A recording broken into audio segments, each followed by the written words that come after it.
For those wondering where I've been and who don't pay attention to the community tab, we had our third child. She's growing, she's doing great. She's getting to a point where I can kind of break away for a little bit. And hopefully that means I'll be able to make some content. That said, there's finally some new NetDuma firmware out, and that version number is 4.0.540, and it comes with some new features that I've been able to test for a while, and it's absolutely awesome. Let's get right into it. Of course, I'll have this whole thing linked down below, the firmware and the breakdown of everything that they're talking about here, and we'll go over some of it. First one is behavioral identification. I've been able to test this for a while now, and it's an absolutely groundbreaking new feature, and I'm glad you guys can finally get your hands on it. Essentially, this starts to work with the deep packet inspection and recognize how your network is being used, and it just makes things smoother over time. If there are new games or streaming services or VPN stuff that you're using and it's not being recognized by DPI, behavioral identification should take over and recognize that traffic for you, still prioritizing the proper things. So if you're playing a new game and it isn't recognized by the DPI system, behavioral identification should, within a little bit, pick it up and prioritize it for you. Same with streaming services, etc. So this is a really groundbreaking feature, and I'm really glad you guys finally have your hands on it.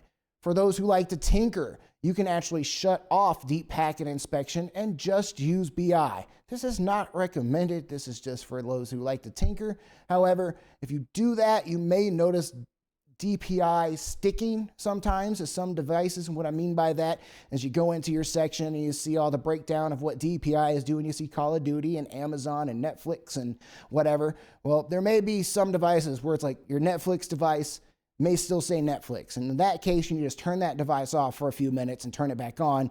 And that should just allow behavioral identification to take over on that device. Something I teased a while ago that you guys didn't notice is brand new themes have finally been added to the R3. We got some color choices now. So if we come over to our settings and then themes, of course we can match our system. We've got our light and dark themes, but we also have our normal old color, so like the red, then we got blue, green, and like a pink. And I've been messing with these colors for a while now. I've been currently on green, and I'm really enjoying that nice new flashy color. Hopefully more colors and more themes in general will show up in the future. Other important stuff, WPS support has finally been added for those who are interested. And translations, there's some new translations for those who speak Chinese, Dutch, Spanish, French, Hungarian, Italian, Polish, Portuguese, Turkish, and German. If any of those translations are incorrect, please let them know what language we speak and what translation is incorrect in the forums. A whole bunch of other stuff has also been fixed. Memory leaks, LAN disconnections, ping optimizer's been improved quite a bit. All this stuff I've been able to beta test for a while, and things are moving in the right direction. Now, there's some stuff they're not talking about right here, but if you're on NetDuma's email chain, you've gotten an email recently saying, hey, there's also some beta firmware for the NetDuma R2, and that is just DumaOS 4.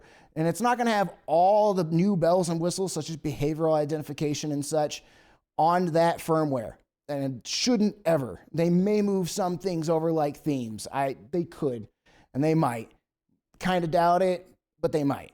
Of course, they do want you to buy the R3, the newest flashy thing, but they're being pretty nice by allowing people to get DumaOS 4 on the R2, which I have beta tested a while back, and it's growing. It's getting better. They're working on bugs and things. Obviously, there's a way smaller team working on that stuff because it's just a bonus for R2 users who either A, don't want to upgrade to the R3, or B, just can't afford it right now. And hey, I understand both of those positions.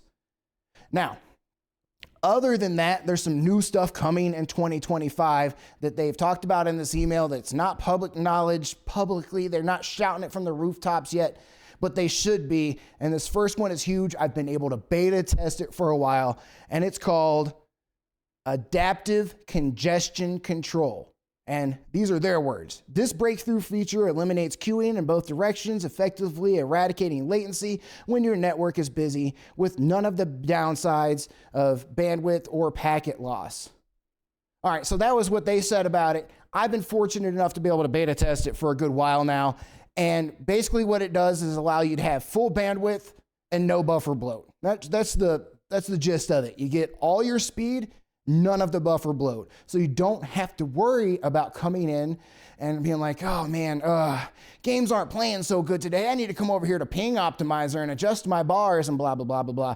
No more of that. The system recognizes what kind of internet you got with behavioral identification and ACC working in conjunction. It takes a little bit of time, and then all of a sudden, boom, you got your full speed, no buffer bloat. Again, because this is beta, it's early days, and they're not shouting it from the rooftops yet, I'm not gonna show this feature off. It works incredibly well. I am super impressed, but it's still not perfect. That's what betas are.